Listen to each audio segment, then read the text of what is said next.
Sarah Huckabee Sanders just got off the stage with Donald Trump where she made vile, disgusting, and frankly stupid remarks about Kamala Harris and her family. I'm going to show that to you in a second, but this is just a continuation of the relentless attack that J.D. Vance, Donald Trump, and now Sarah Huckabee Sanders, really the whole MAGA party, is levying against Kamala Harris and anyone who they don't believe is in their version of America. Here, it's just disgusting. I mean, who can forget the childless cat lady statement that J.D. Vance made when he first kicked off his run with Donald Trump? What he's saying is that we're effectively run in this country via the Democrats, via our corporate oligarchs, by a bunch of childless cat ladies who are miserable at their own lives and the choices that they've made, and so they want to make the rest of the country miserable too. And it's just a basic fact. You look at Kamala Harris, Pete Buttigieg, AOC, the entire future of the Democrats is controlled by people without children. And how does it make any sense that we've turned our country over to people who don't really have a direct stake in it? Now, when those remarks happened, he actually doubled down on his statement, attacking anyone who went after him, including Jennifer Aniston. Here he is defending those statements. Obviously, it was a sarcastic comment. I've got nothing against cats. I've got nothing against dogs. I've got one dog at home, and I love him, Megan. But look, this is not, people are focusing so much on the sarcasm and not on the substance of what I actually said. And the substance of what I said, Megan, I'm sorry, it's true. It is true that we... It's so funny. So he has a long history of talking this way about people who don't have kids, his obsession with women and giving birth. Here's just like a small look at that. Not just childless cat ladies. Turns out there are many more ways Trump's running mate has described people without children. The word sociopath used a lot. Brand new this morning, more than childless cat ladies, way more. New reporting from CNN's K-File this morning on Republican vice presidential nominee J.D. Vance. The controversial comments he made questioning the judgment of people without children, they were not a one-off. In May of 2019, he told a crowd, quote, "Babies are good because we're not sociopaths." I've seen people who become more attached to their communities, to their families, to their country because they have children. So I would say that we should care about declining fertility, not just because it's bad for our economy, but because we think babies are good. And we think babies are good because we're not sociopaths. Then in November of 2020, during a podcast appearance, he said this. There's just these basic cadences of life that I think are really powerful and really, really valuable when you have kids in your life. And the fact that so many people, especially in America's leadership class, just don't have that in their lives, you know, I worry that it makes people more sociopathic and ultimately our whole country a little bit less less mentally stable. And of course, you talk about going on Twitter. Final point I'll make is you go on Twitter and almost always the people who are most deranged and most psychotic are people who don't have kids at home. In August of 2021, in a fundraising email, CNN found he appealed to donors by mentioning the, quote, radical childless leaders in this country. And then he tweeted in 2021, quote, cat ladies must be stopped. So this is not new. This is who J.D. Vance is. This is who Donald Trump is. This is who the Republicans are. This is who MAGA is. How do I know that? Because J.D. Vance has been talking this way for much of a decade. And now Sarah Huckabee Sanders is talking that way too. Here's her vile and stupid comment she made just moments ago. I'm going to tell you afterwards why this is stupid, showing you some data about who she's actually talking about. As my eyes fill with tears, my sweet daughter reaches up, pats my shoulder, and says, "It's okay, Mommy. One day you can be pretty too." So my kids keep me humble. Unfortunately, Kamala Harris doesn't have anything keeping her humble. So fucking disgusting, truly.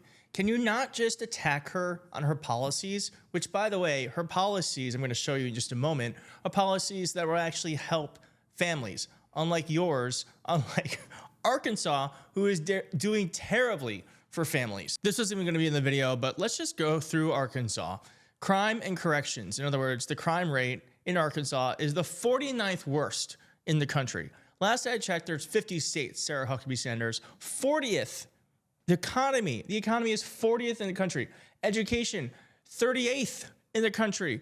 Fiscal stability, 27th. Healthcare, 47th in the country. The infrastructure there is terrible. Jesus Christ, and you're attacking her? Why don't you figure out your own state, the one that you're supposed to supposedly govern? So obviously a vile, disgusting comment she made. Also, like I said, a stupid one, because the amount of childless women in the United States in the year 2020 was actually quite high.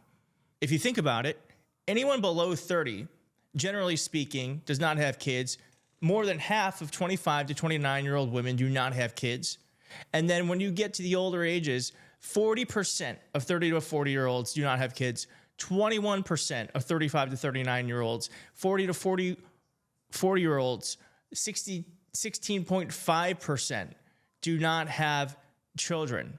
And when you're talking about the margins that this election could have, then we are talking about the swaying of states because of this sort of rhetoric. So I hope this gets out, because women in this country, people who do not have children in this country, need to know that Republicans think that you are less than as an American just because you have chosen, or you cannot or are unable to have kids.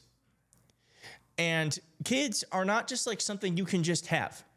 Kids, as Vogue said here, have become in some ways a luxury item because it is so expensive to live in this country now. And I'm going to tell you this right now. The reason there is only one person in this race who has an economic policy plan and platform that will actually help Americans, all Americans, Americans that want to have families. You might want to praise families, Sarah Huckabee Sanders and JD Vance and Donald Trump, but your policies are anti-family. And Kamala Harris actually has plans to make it better for middle-class Americans. Let's just go through some of them. She wants to eliminate the federal tax on tips. She wants to make it so that startups and people who are starting businesses can get anywhere from $5,000 to $50,000. New businesses wouldn't have to claim deductions in their first year when making losses. Sounds like a small thing, but these are big things when you are starting a business. I don't know if you know this, or if you've started a small business. Starting a small business is one of the most exciting, but also one of the scariest things you could ever do. And anything that the government can do to help make sure that people are taking risks. Risks are how America thrives. And if anyone can make a risk and feel a little bit like they have a little bit more cushion to do it, then we're more likely to get the next Apple or the next Google or the next Facebook. And the child tax credit, which, by the way, JD Vance said he's behind, but then decided to not show up for the vote. Kamala Harris has suggested returning to the pandemic era expansion of the child tax credit, and that lifted so many people out of poverty. And like I said earlier this year, the Senate Republicans actually blocked legislation that would have increased the child tax credit because Republicans are anti-family. And we're talking about housing. I don't know about you. I don't own a home because it's just too expensive. And so Kamala Harris has a plan to build 3 million affordable new homes and rentals by the end of her first term. Yes, we need that, because then housing pricing will go down and it'll be more affordable for more people to live in places and be able to start building equity. It's so important. She's also proposing a $40 billion fund to help local governments find solutions for low housing stock. And this actually went viral a couple weeks ago. She wants to provide Americans who have paid their rent on time for 2 years with up to $25,000 in a down payment assistance for first-generation homeowners, which would be, I don't know if that would be you. I actually don't know if that would be me because my mom owns her home. Regardless, I'm going to leave this article in the description because, like I said, Kamala Harris is pro-family. Her policies are pro-family. Republicans pay lip service to families. They want to make people feel like they're part of this exclusive club, but actually what they're doing is being exclusionary. And I want to live in a country that works for all people and lifts everyone up and doesn't create a they or them. If you want to have kids, great. If you don't want to have kids, great. I want you to live the best version of your life in this country. And that's what Kamala Harris wants for everyone. They don't want to attack. They want to lift up. I don't know what's wrong with you young people.